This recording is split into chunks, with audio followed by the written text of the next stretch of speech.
नेता हो या फिर पार्टियां, अभी से ही अपनी अपनी सियासी चाल चल रहे हैं। वोट बैंक पर भी सबकी नजर है। तो ऐसे में संत रविदास की जयंती समारोह को एनडीए नेताओं ने बड़े उत्साह से मना करके दलित समाज को एक संदेश दिया। तो समारोह में लंबे अंतराल के बाद मंच से मुख्यमंत्री नीतीश कुमार ने एक बार फिर दोहराकर ये कहा कि अब कहीं नहीं जाएंगे, एनडीए के साथ ही रहेंगे। विरोधियों को भी एक बड़ा मैसेज दिया है। इस रिपोर्ट में देखिए। हम तो हमने तय कर दिया कि सब फालतू बात है, ये सब कभी कुछ नहीं करेंगे। हम लोग तो आपस में एक साथ हैं, हम लोग निश्चित रूप से उन्हीं के साथ करेंगे। मुख्यमंत्री नीतीश कुमार का ये बयान लंबे अंतराल के बाद आया। इस बयान से एनडीए के तमाम घटक दलों के नेता आश्वस्त हुए होंगे, पर इसी के साथ विरोधियों को एकजुटता का संदेश भी दिया। संत रविदास की जयंती के बहाने मुख्यमंत्री ने साफ कर दिया कि कभी हाशिए पर खड़े इस समाज के लिए उन्होंने जो किया वो पहले कभी नहीं हुआ। पहले वाला कुछ करता था, ये सब तो हम ही लोग ने एक साथ तक किए। सरकार में मंत्री के संदेश में बिहारी बात कही, हमको बिहार का मुख्यमंत्री भी वही बुलाया बनाया। तो एक एक तरह से तो हम लोग तो पूरा मिल करके अनुसूचित जाति और जनजाति के लिए हर प्रकार से और उनको आगे बढ़ाने के लिए हम लोग निश्चित रूप से करते रहेंगे। नीतीश कुमार बिहार में एनडीए का सबसे बड़ा चेहरा है। जाहिर है उनके बयान से एनडीए की जातीय समीकरण को साधने में मदद मिलेगी, तभी सत्ता पक्ष के नेता विपक्ष पर तंज कस रहे हैं। आदरणीय नरेंद्र मोदी जी के नेतृत्व में और बिहार के लोकप्रिय मुख्यमंत्री नीतीश कुमार जी के नेतृत्व में जरूर मैं आश्वस्त कर देना चाहता हूं कि बिहार और देश में एससी और एसटी वर्ग के लोगों के कल्याण के लिए सरकार पूरी तत्परता के साथ काम करता रहेगा। अपने मुख्यमंत्री जी के नेतृत्व में हम ऐसा बिहार सजाए जो माननीय प्रधानमंत्री जी के विकसित भारत को सबसे ज्यादा योगदान दे सके। आर्थिक, सामाजिक और राजनीतिक रूप से दलितों को सशक्त और मजबूत करने का काम किया है। हम अपने आप को गौरवशाली मानते हैं कि एक ऐसे नेता के साथ काम करने का मौका मिला है जिसको संत रविदास और बाबा साहब भीमराव अम्बेडकर ने सशक्त और मजबूत करने की बात कही थी। एनडीए नेताओं के उत्साहित बयान पर विपक्ष ने पलटवार किया है। आरजेडी के नेता कहते हैं कि इंडिया ब्लॉक में सीएम पद की कोई वैकेंसी नहीं है, नीतीश जी जहां हैं वहां खुश रहें। यहाँ से तो आपको कोई इनविटेशन नहीं गया है, न ही यहाँ मुख्यमंत्री पद की वैकेंसी है। यहाँ मुख्यमंत्री के चेहरा युवा नेता तेजस्वी प्रसाद यादव जी है और उन्हीं के चेहरे पे चुनाव होगी।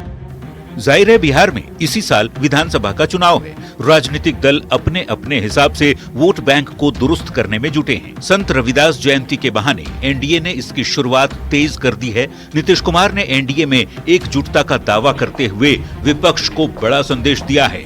ऐसे में सवाल है कि एकजुट एनडीए की तैयारी विपक्ष पर कितनी भारी। न्यूज़ 18 के लिए पटना से आनंद अमृतराज की रिपोर्ट। दिल्ली चुनाव में मिली हार के बाद बिहार कांग्रेस में टूट खुलकर सामने आ गई है। कांग्रेस सांसद तारिक अनवर ने बिहार में गठबंधन को लेकर के तस्वीर साफ करने की मांग की। तो अब बिहार कांग्रेस अध्यक्ष अखिलेश प्रसाद सिंह ने मोर्चा संभाल लिया है और नीतीश सरकार पर निशाना साधा है। एक रिपोर्ट देखिए।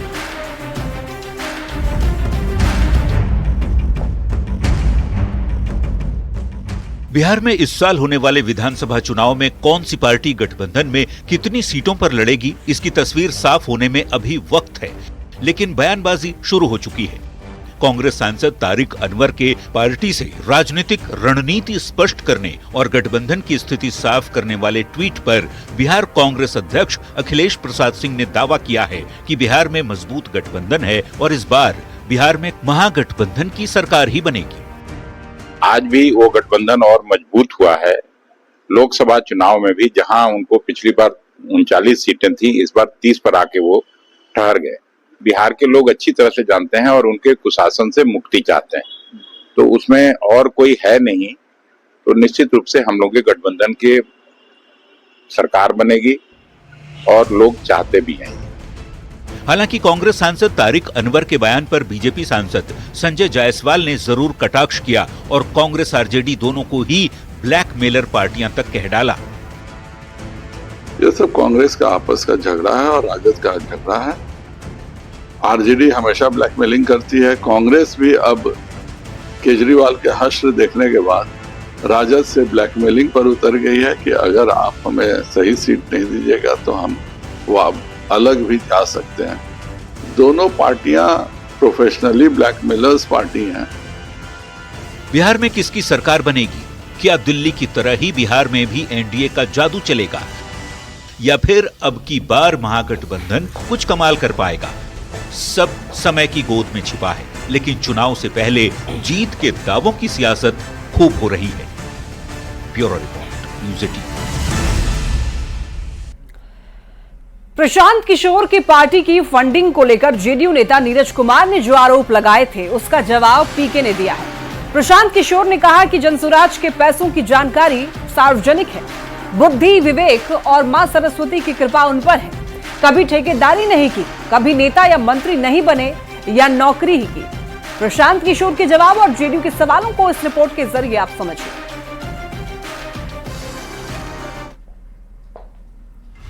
राजनीतिक रणनीतिकार बने कंपनी राज के खलनायक। प्रशांत किशोर ने बिहार के सियासी मैदान में कदम रखा, खुद की पार्टी बनाई तो जेडीयू की ओर से सवाल पूछा जाने लगा कि पीके की पार्टी को कंपनी से फंडिंग मिलती है। अपनी पार्टी जनसुराज की फंडिंग पर लगे आरोपों का जवाब अब प्रशांत किशोर ने दिया है। जेडीयू नेता नीरज कुमार ने फंडिंग के जिस स्रोत पर सवाल खड़े किए थे, उसका जवाब देते हुए पीके ने कहा कि पैसा उनकी बुद्धि और मां सरस्वती की कृपा से आ रही है। वे ठेकेदार, सांसद और विधायक नहीं रहे। जिस पर मां की सरस्वती की कृपा होती है, उनके पास लक्ष्मी अवश्य आती है। इतना पैसा कहां से ला रहे हैं कि जिस पर मां सरस्वती की कृपा हुई कि लक्ष्मी जी को आ ही जाना है। इतना आदमी, आप सब युवा साथी बैठे हैं, आप हमको देखे हैं कोई ठेकेदारी करते हुए? आज तक हम कोई सरकारी पद लिए, एमएलए नहीं, एमपी नहीं, मिनिस्टर नहीं, नौकरी नहीं, आईपीएस आईएएस भी नहीं। धरती के इस लड़के की इस बुद्धि से है ताकि बिहार का कोई लड़का कमजोर न रहे। हाल ही में जेडीयू के मुख्य प्रवक्ता नीरज कुमार ने जनसुराज की फंडिंग को लेकर न्यूज़ 18 के कैमरे पर पेपर दिखाया था और दावा किया था कि बेंगलुरु की एक कंपनी से पीके की पार्टी को पैसे मिलते हैं। 8 फरवरी को क्या कुछ कहा था नीरज कुमार ने, ये सुनिए। इसका Joy of giving global foundation, इसका ऑफिस कहाँ है? बेंगलुरु में, कर्नाटका में चैरिटी ट्रस्ट है और उसके माध्यम से संचालन हो रहा है। और संचालन में कितना बड़ा खेल हो रहा है। कंपनी राज बनाना चाहते हैं, जो पेड अप कैपिटल है उससे अधिक डोनेशन मिल रहा है। जेडीयू नेता नीरज कुमार ने कहा था कि चैरिटेबल फाउंडेशन के नाम पर राजनीतिक गतिविधियां चलाना टैक्स अनियमितता से जुड़ा मामला है। अब खुद प्रशांत किशोर ने इसका जवाब दे दिया है। पीके ये बताना चाहते हैं कि उनका पैसा पक्का है, कच्चा नहीं। न्यूज़ 18 के लिए पटना से आनंद अमृतराज की रिपोर्ट। बिहार का कोई लड़का कमजोर न रहे।